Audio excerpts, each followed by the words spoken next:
अच्छा, अब हम देखेंगे इसमें से बाहर कैसे आना। सबको आना है ना बाहर। अल्टीमेटली ये सेशन का पर्पस क्या है? ये सब जानना थोड़ी है, इफेक्ट्स क्या है या इसके फेजेस क्या है। हमको तो ये जानना है भाई, ये सब हो गया, अब इससे बाहर कैसे आओ वो बताओ, राइट?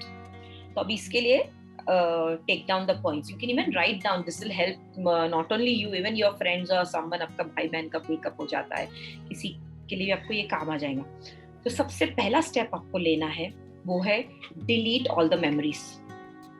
क्योंकि वो पर्सन की के चैट्स होंगे या मैसेजेस होंगे या ईमेल्स होंगे या उसके पिक्स होंगे आपके मोबाइल में, होंगे ना, सभी के मोबाइल में रहते हैं ना। तो सबसे पहला आपको ये सारी चीजें डिलीट करना है, क्योंकि ये चीजें जितनी बार वो घूम घूम के आपकी आंखों के सामने आएंगी, आपको वो फ्लैशबैक में लेके जाएंगी, तो आप you won't be able to move ahead.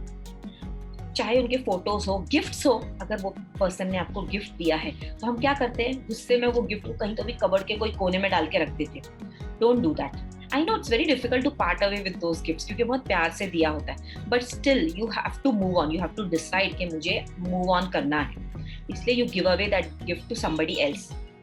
ठीक है, किसी को भी दे दो, आपके मेड को दे दो, आपके कोई फ्रेंड को दे दो, कुछ भी करो, लेकिन you give away all the things.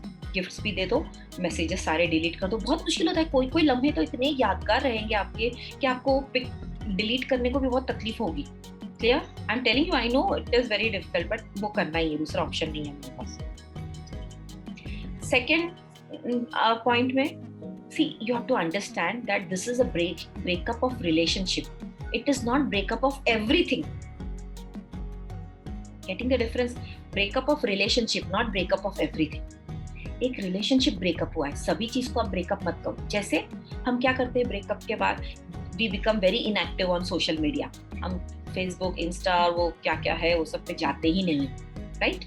Totally उससे अलूफ हो जाते हैं। आपके फैमिली में अगर समझो कोई फ्रेंड है, कोई रिलेटिव्स के यहाँ एवरी सैटरडे डिनर के लिए जाने का आप चाहते नहीं, एवरी संडे आपके फ्रेंड्स सब जमा होते थे, मिलते थे, हंसी मजाक करते थे, आप वो अवॉइड करते हो।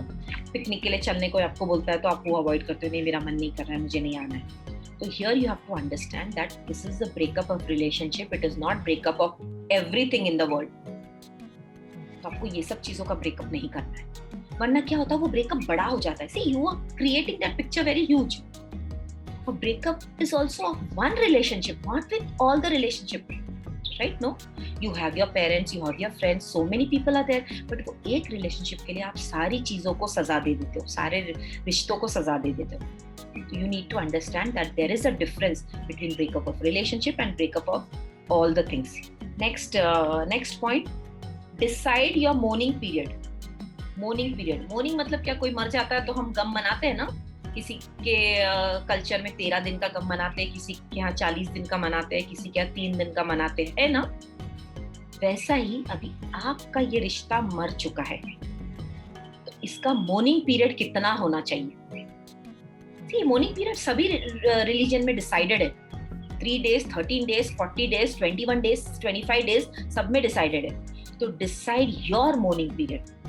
आपके ये मरे हुए रिश्ते का मोर्निंग पीरियड कितना होना चाहिए? सपोज यू डिसाइड कि चलो 20 days होना चाहिए, क्योंकि normally people take 8 to 10 days, तो उससे कम मत रखिए, 2 दिन 3 दिन मत रखिए। आपको भी थोड़ा थोड़ा टाइम मिलना चाहिए ना हील करने के लिए। See, ultimately time is the only healer, right?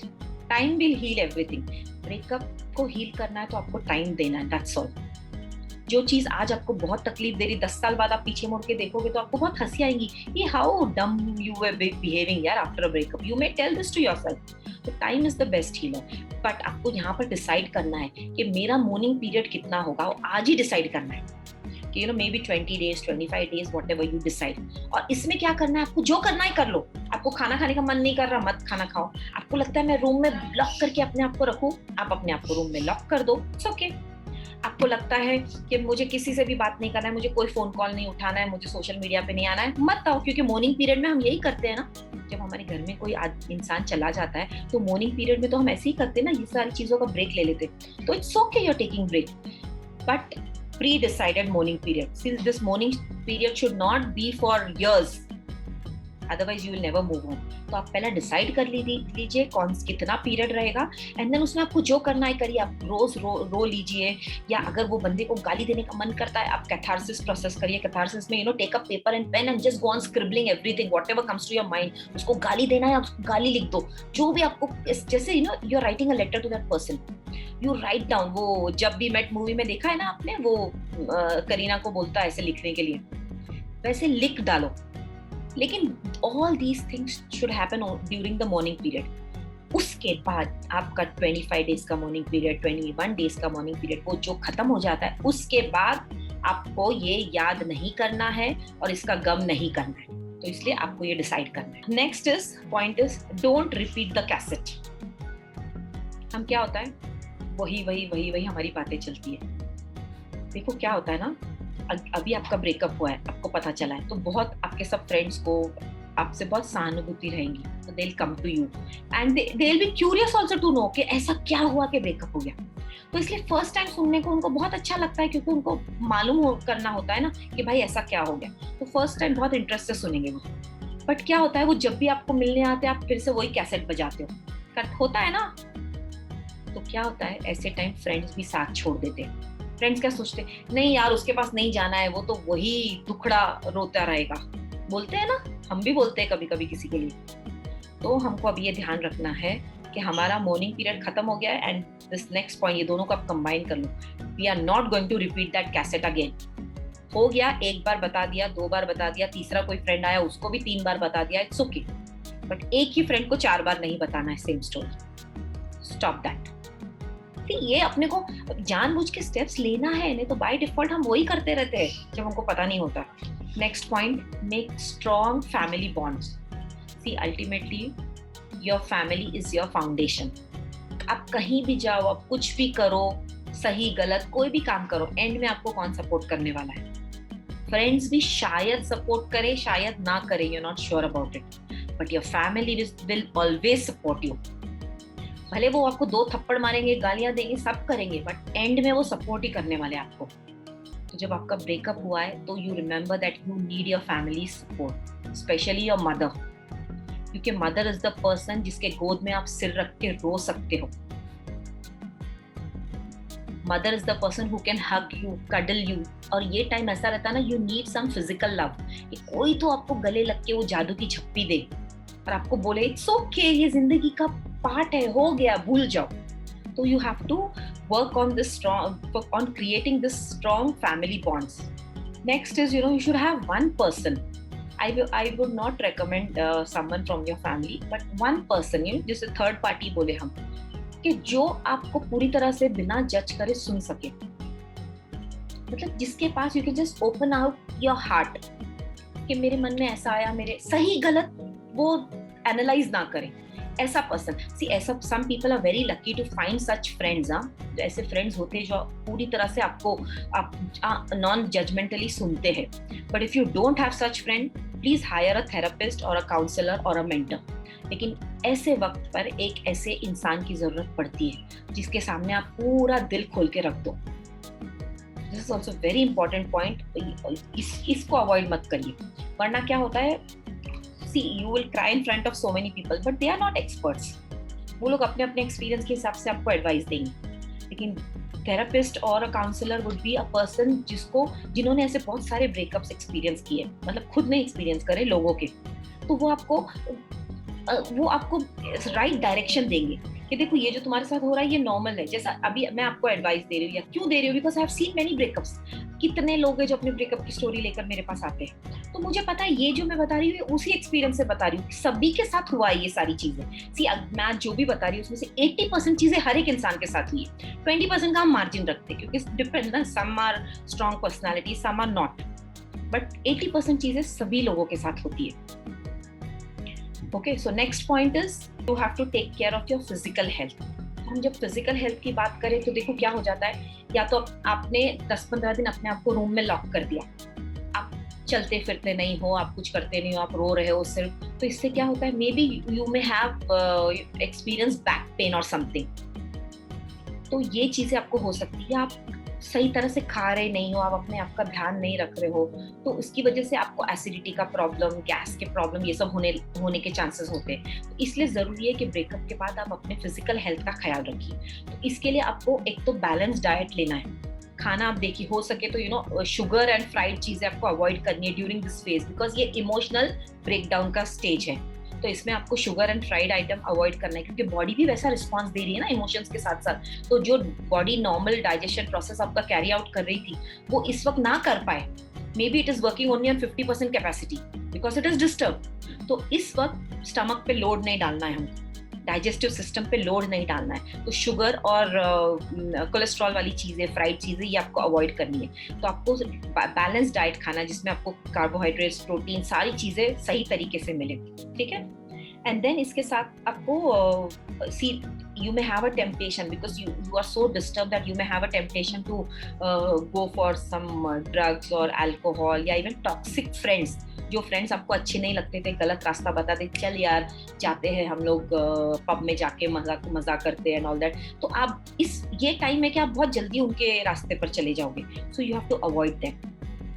Clear? This way you can take care of your physical health. इसके साथ साथ यू सी टू इट के फिजिकल एक्टिविटीज में आप इन्वॉल्व हो, जैसे जिम हो गया या एरोबिक्स हो गया या कोई डांस क्लास आप ज्वाइन कर लो, या take up some sports like football, badminton.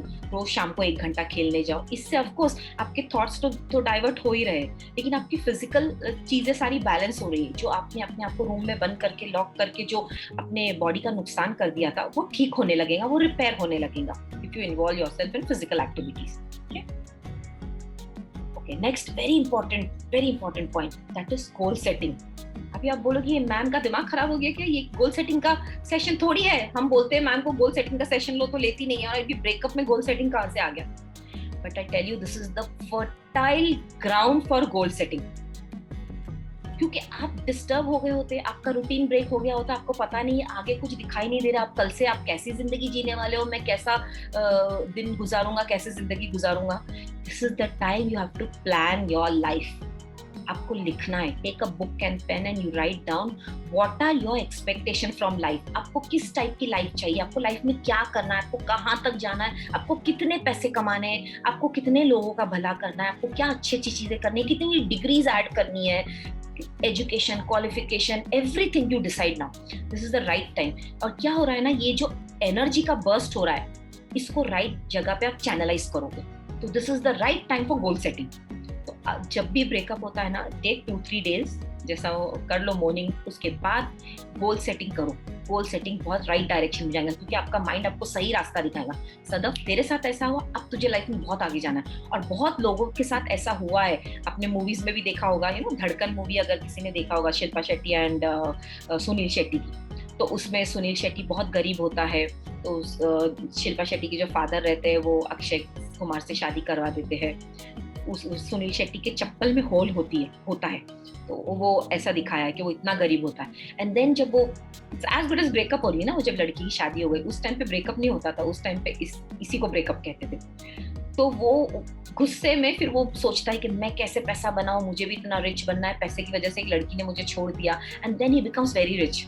So this is a fertile ground for goal setting.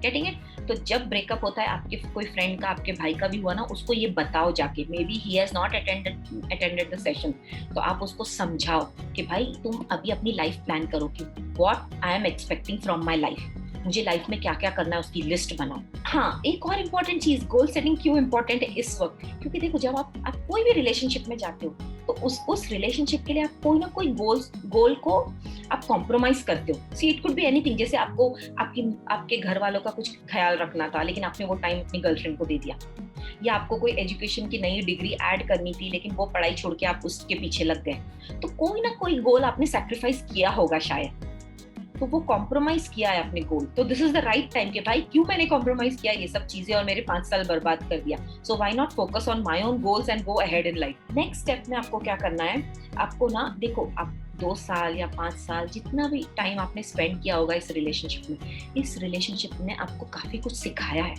बहुत चीजें सिखाया होगा। जैसे मैं बोल रही हूँ, ये एक रियलाइजेशन के big commitments in small age, this is also one kind of realization, one learning. तो ऐसा आपको लिस्ट बनाना 25 learnings you got out of this relationship. See, now I cannot tell you what, but when you think over it, आपको सच में पता चलेगा you have become a better person. बहुत सारी चीजें पता चली. बहुत बार ऐसा होता है कि एक लड़का नॉर्मल पढ़ाई कर रहा है, लेकिन वो लड़की के ख्वाब बहुत बड़े बड़े होते हैं कि नहीं मुझे ऐसा चाहिए, मुझे वैसा चाहिए, तो उसकी वजह से इसने बहुत कुछ नई नई चीजें या नए क्वालिफिकेशंस ऐड कर लिए. तो this could be your realization कि मेरे में ये पोटेंशियल था, but I needed a kick from that girlfriend. Because she encouraged me to do this, I have done this. So this could be one realization. तो ऐसे आपको बहुत सारे realizations and learnings हुए होंगे because of this relationship. You write down 25 such points. Okay, we'll move on to the next point. अब next point में क्या है, आपको obviously याद तो आने ही वाली है वो इंसान की.